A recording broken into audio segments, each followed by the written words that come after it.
Hello everybody, Sarah Winstead here, bikini athlete and coach for Pro Physique. And today, this video is going to be all about deloads and breaks from training, reducing your volume, when to do it, how to do it, what the benefits are, and of course, outside things like nutrition factors, rest factors, sleep, stuff like that. So occasionally, every so often, I don't normally plan these for clients. We need to take a deload. What is a deload? A deload is a planned break in training, and it is a actual deloading of your training through volume reduction, weight reduction, set reduction. You can do it in a variety of ways. Usually you can reduce your total volume, which is sets times reps times weight, by 30 to 50%. Now, in order for us to do all that math, you have to do a lot of math to kind of figure that out. But I kind of make it easier on my clients if we do take a deload week. Basically, you would be halving the weight, 50% of the actual working weights that you had been doing in your logbook the week prior, taking one working set off, but the same number of reps. We're not going close to failure. You should, feel like harder than a warm-up set, but it's going to be, decent as far as like blood flow. You're going to get a pump, but you're not going to be like crawling out of the gym. The point of a deload is to encourage recovery. It's to encourage inflammation reductions, better sleep, better digestion, the soreness to go down, the fatigue, the nervous system breakdown, the muscles, and also the skeletal system. It wears down over time by constantly hacking and training hard. Trust me, I'm all about training hard and training heavy, but there's these times when we need to intentionally pull back before our body tells us to, or when our body tells us to. I don't typically plan these. Usually they kind of occur with my clients every maybe 3 to 6 months, depending upon the person and how often they need and how hard they are training. The harder you train, the more likely you're going to need these maybe every 3 to 4 months. But again, letting your body tell you. So what are the signs that you might need a deload? I would say more so along the lines of more regular fatigue, as far as like you're noticing it more regularly, like days and days, and not just a day here or a day there that you may not sleep as well, crappy workout, you're tired, things like that. But like more like 3 to 5 to 6 days, you're noticing like, I am tired, no amount of caffeine is helping, I'm not deep in a contest prep, I'm not recovering, I'm really sore from my training sessions, and I haven't been like hitting PRs, like phenomenal PRs recently, stuff like that, where your body says it's just a little bit more worn down, a little more run down than normal. It's good to pull back at that point. When I ask my clients about their training and their check-ins, when I see that for 1 to 2 check-ins and they bring it up that they're just really fatigued, really tired, not able to maybe push as hard in their training sessions, they're just feeling really sluggish, and I'm just like, no, we need to pull back. We need to pull back for about a week or so, run this deload plan. And so I give them that kind of advice as far as like, hey, we need to take a deload full week. And they're just like, a lot of people are scared. I was scared with the first time I did it. As far as like, oh, am I going to lose my muscle mass? Am I going to gain body fat? What do I need to do during this kind of stuff? It's an opportunity. It's always an opportunity to work on challenging your mentality and challenging yourself to be like, yes, I'm a person, I know a lot of my clients are as well, that we're go, push, improvement season or dieting phase, contest prep. It doesn't matter. We are 1000% every single day. And we think because we're pulling back, we're not, going 1000%. We're not giving our best effort every single day. But in fact, you are. And you're doing your body a bigger favor than constantly running into the ground. It's only going to get worse. And the worst end of that is injury. A lot of people do get injured if they don't take these times to pull back, and they're so fatigued and the muscles are just so worn down that something happens. So avoid that. You can also take an actual break and time off from structured training. Now, this could happen when we're going on vacation. Maybe we're going internationally. It happened to me after my show for contest prep. It happened to me, went to Colombia, the country, and I could only take my bands with me. So that was what I did. I could have taken, I took rest days on either end of that trip because we had connecting flights. It was a whole fiasco. Watch my vlog about that whole thing. But there was days where I didn't train. and multiple days where I didn't train because I just was so tired from travel, tired from prep. And then I got some pumps in, and that was great with bands. But was it my normal training? No. Was it as intense as my normal training is? Heck no. And that's okay. I didn't lose muscle mass. I didn't gain 15 pounds in a week or anything of the sort. But I challenged myself mentally to pull back. And you know what? It was great. I really enjoyed it. It allowed me to fill up my day with other things. It allowed me to recover, to sleep better. And then when I got back to my training, when I got back home, or when you do take these structured breaks and structured deloads, you're like balls to the wall. I'm ready to freaking go now. So it's a great tool. It's a great thing that we can utilize over time. Now, I'm going to put up some clips here in a second of demonstrating a couple of movements that I did in the gym. And then I'll come back to you guys and we'll talk more about the whys, the nutrition, more benefits and things like that. All right, here is my overhead press deload example. Normally I do 45 or 50 pounds on this. I'm doing the 27.5s. I am still going through the entire range of motion. Form is still good. Tempo is still good. But you'll notice like my face is not definitely as grimacy as it normally is during this movement, especially towards the end. But we're still getting blood flow to the muscle. All right, here is a hip thrust example.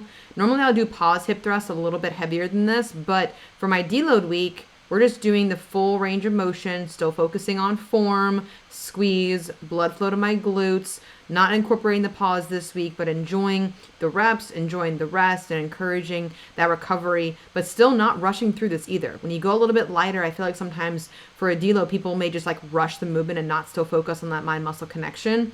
Don't forget that. Don't neglect that just because the weight's a little bit lighter. Keep the form, keep your focus, and it'll be a great week for you. Last example here, lat pull downs. Again, form is still good, range of motion is still good, but again, a little bit lighter weight, a little bit less intense than I normally do. This was very hard mentally for me to complete over the week, but I still stuck to it knowing that recovery was the goal, not building muscle mass, and that I need to recover in order to build muscle mass. All right, so now that you saw kind of what a deload looks like in training in the gym, you'll notice my form is still good. The weight is a lot lighter. I'm not really making faces. I'm just kind of doing the movements. And that's promoting blood flow. That's getting me into the gym and things like that. The other way to do a deload is to just take successive days off. Take more rest days in a week, completely out of the gym. If you want to do anything, go for a walk, do some mobility work, do some light stretching or yoga, nothing like too taxing, but that's another way to do it. And maybe if you are traveling or at some place where you just can't bring bands or you can't work out and don't have time to, maybe it's a big work conference, a few extra days out of the gym is not going to kill you. A lot of studies have been done, and a lot of studies actually were referenced and researched around the COVID times in 2020 because of the whole 2 weeks shutdown, everything like that, limited gym access for a lot of people for a long time. People were worried about losing their gains, as anyone naturally would be. But it takes about 2-ish weeks, maybe 3, of almost complete and utter inactivity, like laying in bed, to start to see muscle atrophy. Now, what you may notice if you do have to take a couple of weeks off or a week or so off of the gym, you may notice that you might be starting to feel a little bit softer. You might notice the fact that, I feel like I'm gaining body fat. I feel like, and I don't feel as good as I normally do. Well, what is happening in your body? Well, when we eat carbohydrates and we eat our normal foods, our body stores them, and we're training as well, stores glycogen and water in our muscles, okay? Ready and usable glycogen. And then it converts it into glucose for energy for our training sessions. It's ready and available in our muscles. Now, when we do not train for a specific, an extended period of time, our body could start to flush out that water and glycogen from the muscles, making them appear a little bit softer and not as like puffed up. And so this happened to me when I was out of the gym for 4 weeks after my breast augmentation surgery. Ladies, you can do it. You can do it. You can do it. I just went for walks and it was great. It was a great mental challenge for myself of being like, I don't need the gym. The gym is not my identity. It is part of it, but it's not all of it. So it helped me realize that. But I noticed I did feel a little bit softer as far as just like, it wasn't like the roundness that I was hoping for. That pop wasn't there. I felt flat and I felt a little bit soft, just because, again, the body is not storing glycogen in that area because you're not using it. So it doesn't think that it needs it yet. But as soon as you start working out again, the blood flow, everything gets going back there again, and you're going to feel and see the visual differences again once you get back into training, once you're cleared after injuries or after you're a week off from the gym or travel or anything of the sort of your week of rest. That's the point of a deload, is to rest. That's why I took one last week. I was very run down, going through some personal issues that are completely fine, but it just allowed me more time to devote to that kind of thing. Like, there's seasons to this. As far as like, yes, there's seasons in bodybuilding, as far as like we have our reverse diet, our maintenance phases, our contest prep or cutting phases and things like that. But we also have seasons of life that could just be a couple of weeks or a month or so where we have to shift our focus towards our job, towards our family, towards, you know, whatever endeavors that we are trying to do that aren't the gym. And so, yes, we can still go and employ our habits. I'm a big proponent of that, but it also makes sense too, to pull back sometimes and just rest and recover. Because as you've watched my videos, you know, muscle building happens when we're not in the gym. We make the tears in the muscle fibers during training.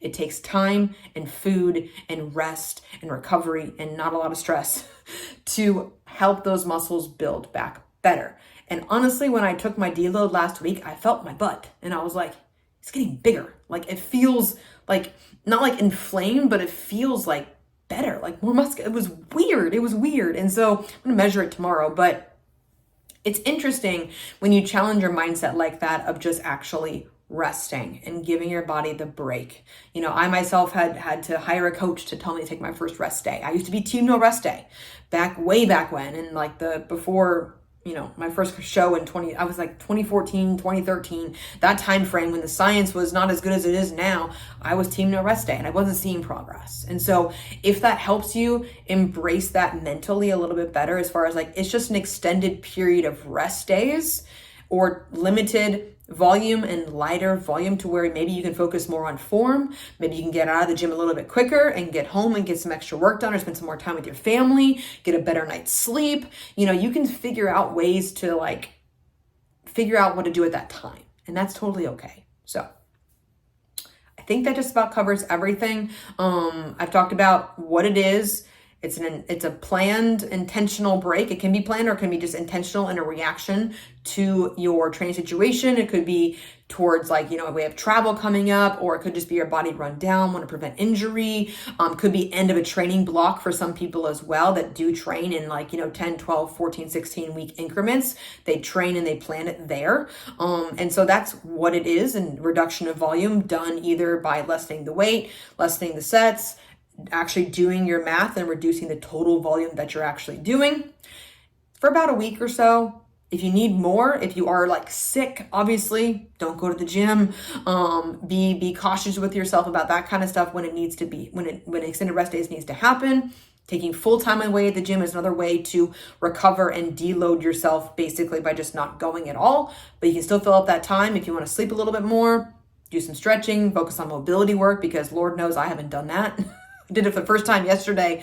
Haven't done it in probably a couple of weeks just because I've been busy. But during the deload, I did that. And I was like, that was a great time to focus on that kind of stuff, to make sure that I'm filling up my cup with the recovery things my body needs, because you're always going to come back better. The benefits far outweigh that few days of discomfort that you might be feeling being out of the gym. Physically, mentally, emotionally, things like that. Find other things to check that box for you. Sit with it. Ask yourself, why do I need to check that box? You know, can I just go for a walk? Great, wonderful. Get some sunshine in your face. Play with your kids. Play with your dog. You know, read a book. So that kind of stuff can also be very helpful to challenge yourself mentally. And like I said, the benefits mentally of a deload are, in my opinion, just as beneficial, just as wonderful as the physical benefits of it. Less inflammation, less stress on the body.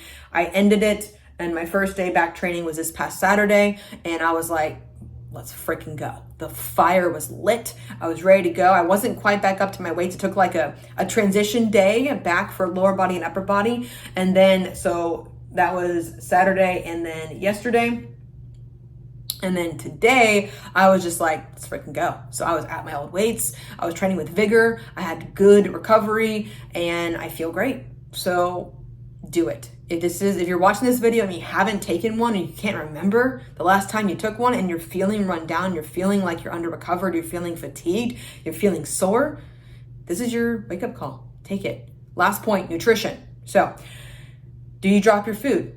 No. Do you try to lose body fat? No. Do you just say fuck it all and eat intuitively for a week? Can. Wouldn't suggest it. But, because some people may try to cope with not being in the gym by reaching for food.